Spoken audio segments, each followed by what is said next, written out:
Hi, this is part 2 of moving to Spain with Lyndon and Helen.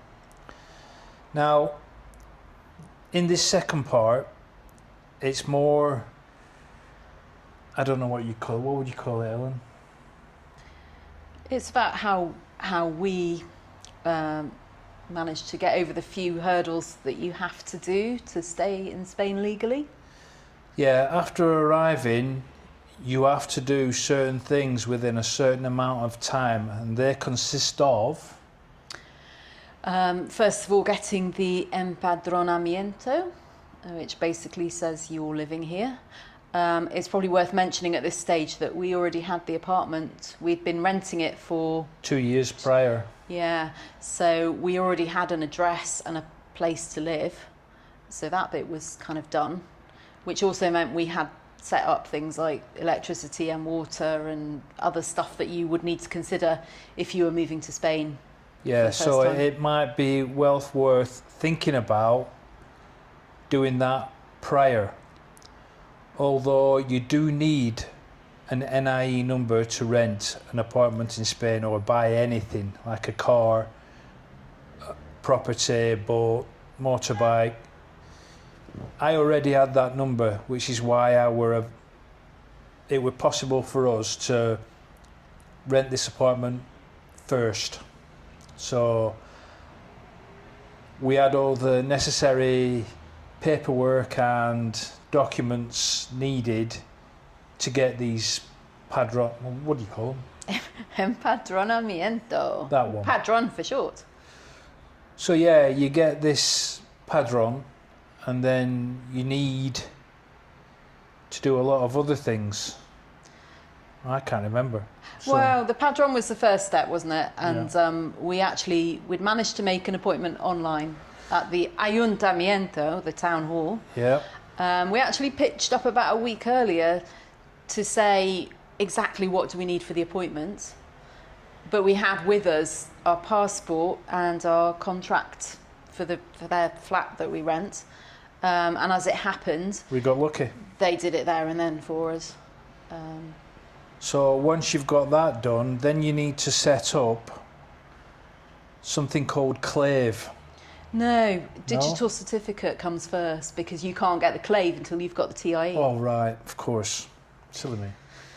So yeah, the digital certificate, which you can do online, as you can many things, but you then have to make an appointment to go to an office in person Which you have to do online. and have it validated.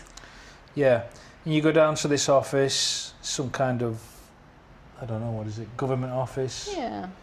And they just do wonders with a computer and you're registered. Then you download the Clave app and... No, I actually think you need the TIE before you can do that. Really? Oh, right. Next was TIE, which stands for Tarjeta Identificación Extranjero. Yeah. It's basically a ID card that you need. And the appointment. To get the appointment for that was a challenge. It was a challenge. So But just stick at it. yeah. Be prepared to... I think we ended up getting one, and we were sitting on a bus. It was 10 o'clock on a Friday night, and we just thought, oh, let's have a look at the website. And then we managed to book an appointment. Yep. And that was middle of February? Early February? No, that appointment was in January, I think. All right, I'm one cell. Yeah. We actually went down to the Oficina de Extranjería.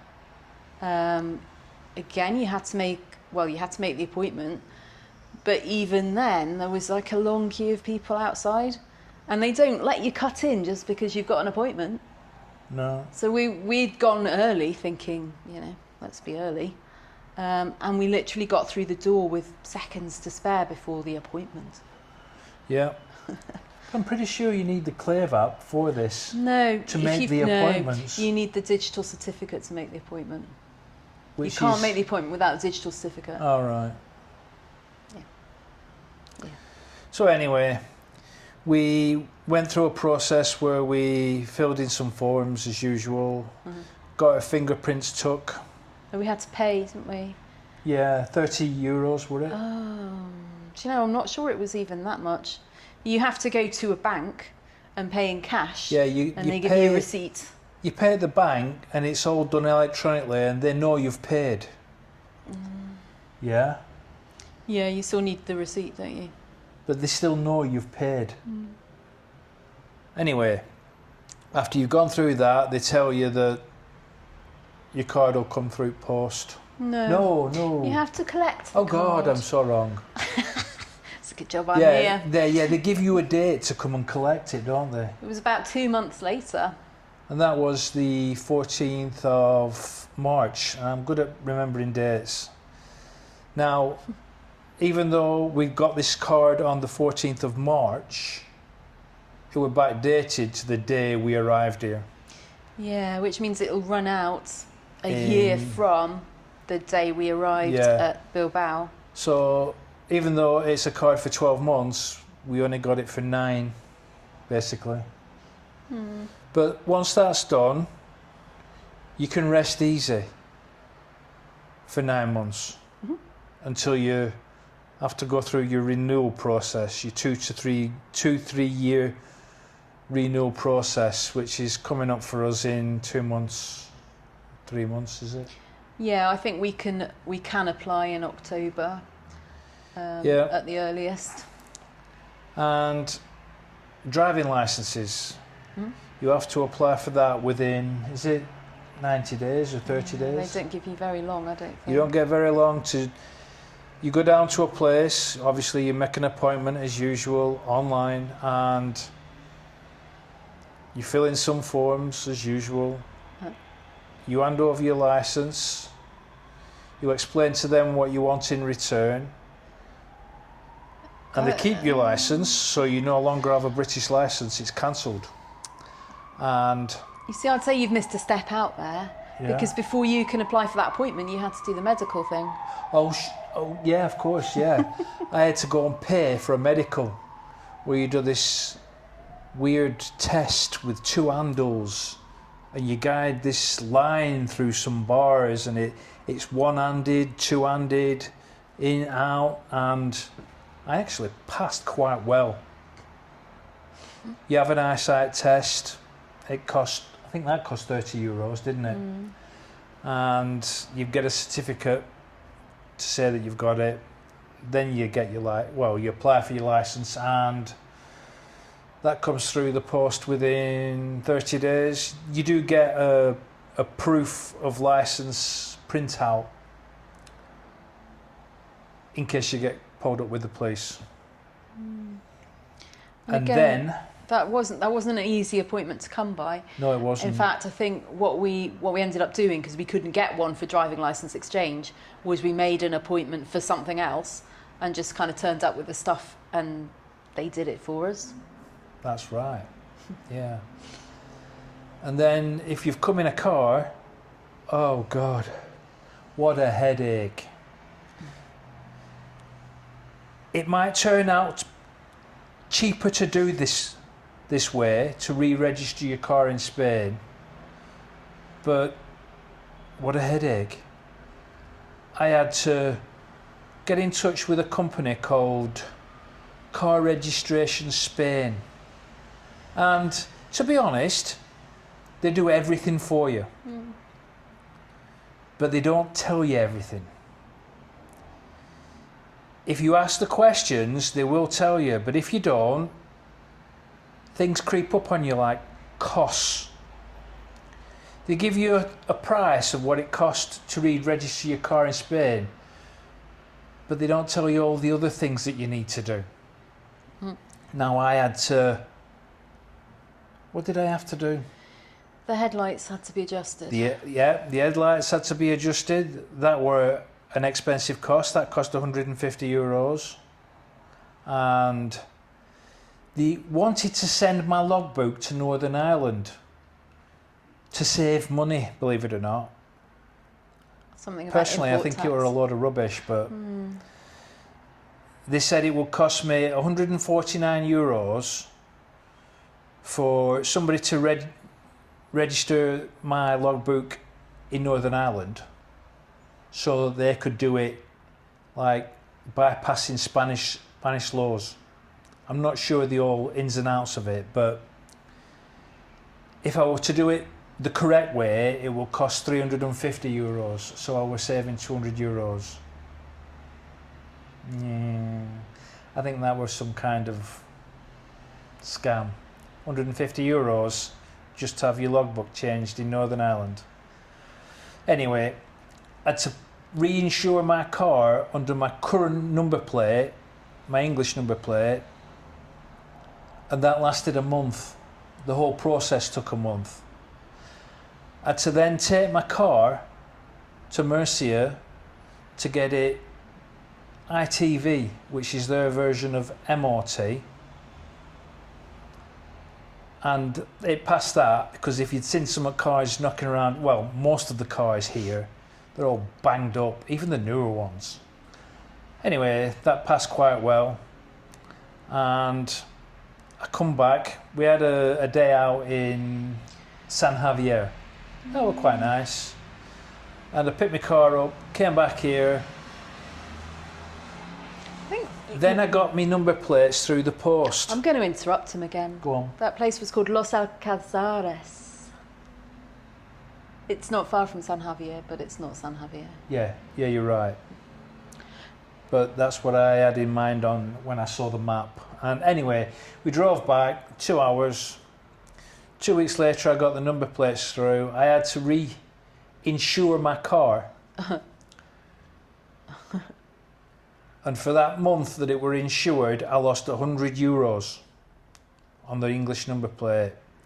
The total cost for changing the car over and everything, insurance, ITV, everything, to be drivable on road, were 2,300 euros. Now you might think that's a lot, but my car in England is probably worth £2,500. Here it's worth 10,000 euros. So yeah, it was cheaper to change it over than to buy a second-hand car. That's worth thinking about. Now I'm going to move on to living costs. Like I said, we had this place for 2 years. And obviously when we weren't living here, it was easy to pay for. Because we weren't using obvious amounts of electric or water, which is all our utility bills are here. And the rent was obviously the same as it is now, which was £623 a month. Euros. Yeah, I'm struggling to get my head around this pound euro thing. And we've been here quite a while. Now, obviously, when we lived in England and we had jobs, we were bringing in £4,000 a month. Now, we both quit our jobs. Ellen's not old enough to get a pension yet, whereas I started receiving my private pension in January and it's only £200 a month. That's our income. We're basically relying on our savings. So until Ellen gets her pension, which might be substantial because she was a teacher for 27 years. And that's not due till next February. I can't wait. Anyway, living costs. It's 623 euros a month for the rent. Now electric isn't too bad. We're looking at 40 to 45 euros a month, and that's for everything. We are quite careful with... Yeah, we're very careful. I have remote controls that kill all sockets, so there's nothing in standby.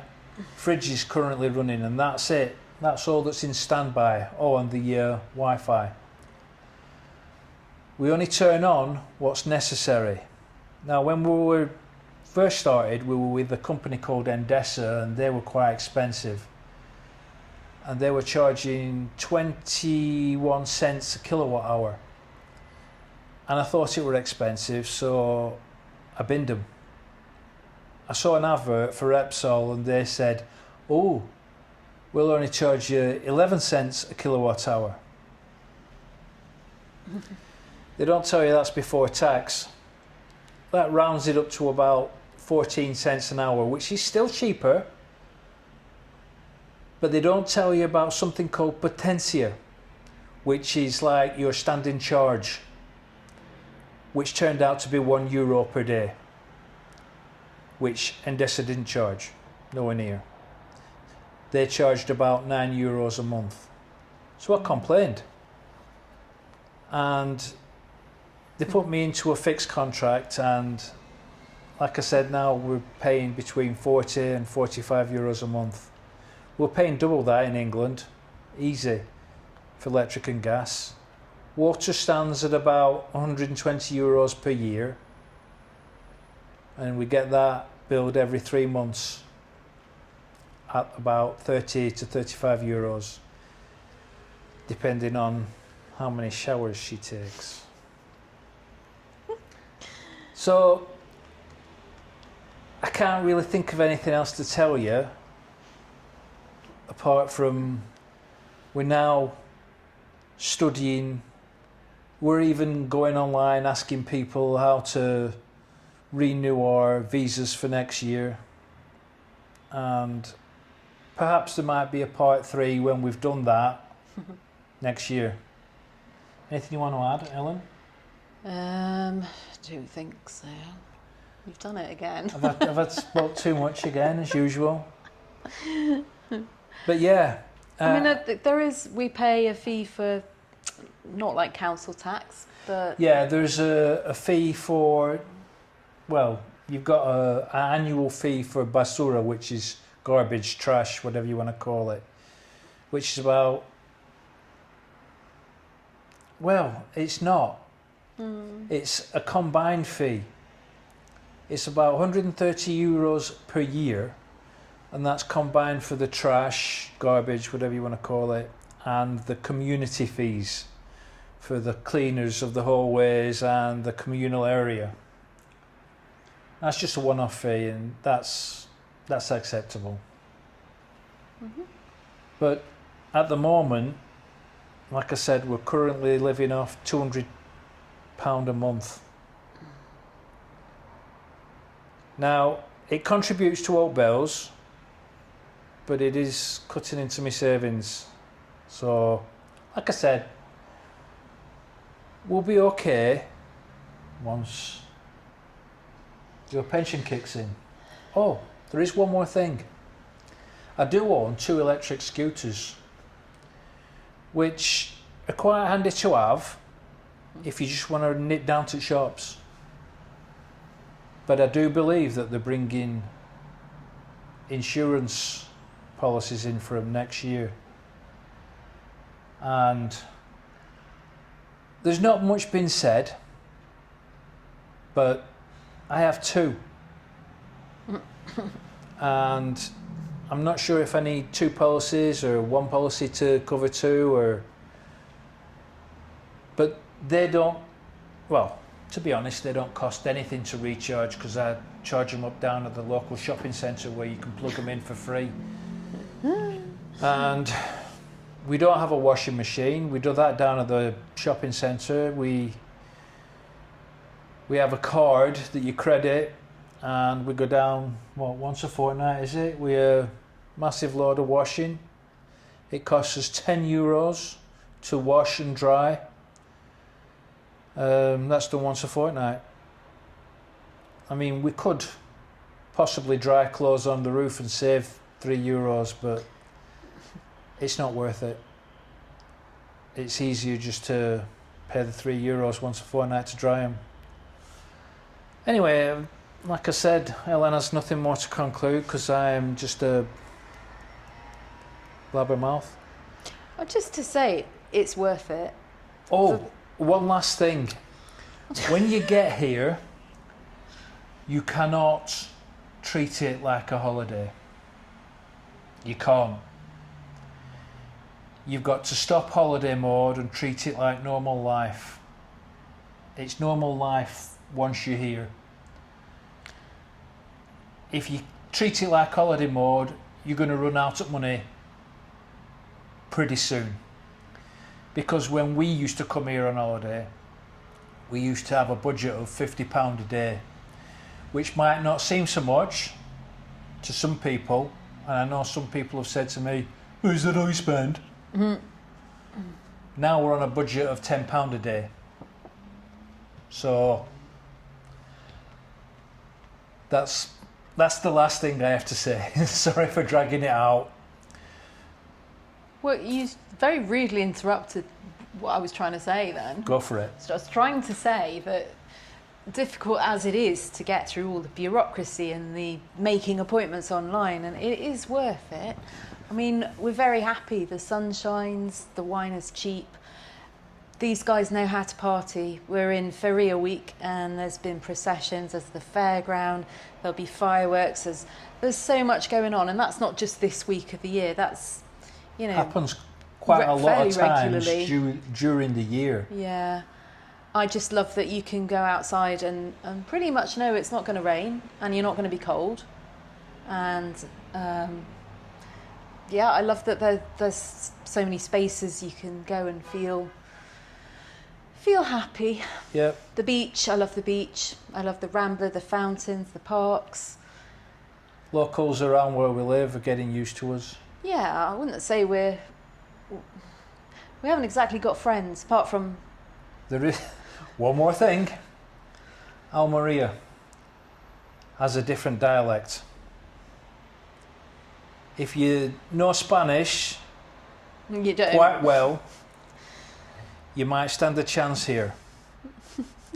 But if you don't, if you only know 20, 30 words in Spanish, Almeria... Not the place for you. Yeah, and now I'm talking about Almeria, the city. I'm not sure about Almeria, the province, because it's quite large. And Yeah, there's definitely English-speaking communities around, but if you choose to live in the city as we have, no, you have to speak Spanish, Yeah, or at least have a go. yeah, and it would be like a Spanish person learning 100 words of English and then going to Liverpool, you know, and it's like, ah, right, well, you know what I'm talking about, you know, they wouldn't know a single word. So even though they knew 100 words in English and they spoke those 100 words in Liverpool, they wouldn't have a clue. And that's what it's like here. And you've to learn To leave the ends off words. to leave. Yeah, they don't say S's on here. It's not gracias here, it's gracia. And all the other words that end in It's S. like you might think hasta luego, but no, it's just a luego. Yeah, A luego. and more often than not, they don't say hola here, it's just buena.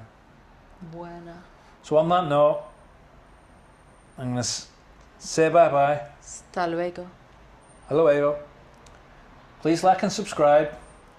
Now, I would like you to subscribe because I've only been doing this for 6 months. I don't have many subscribers. And the more subscribers I get, the more material I'll be able to put out. Thank you for watching. See you soon. Adios.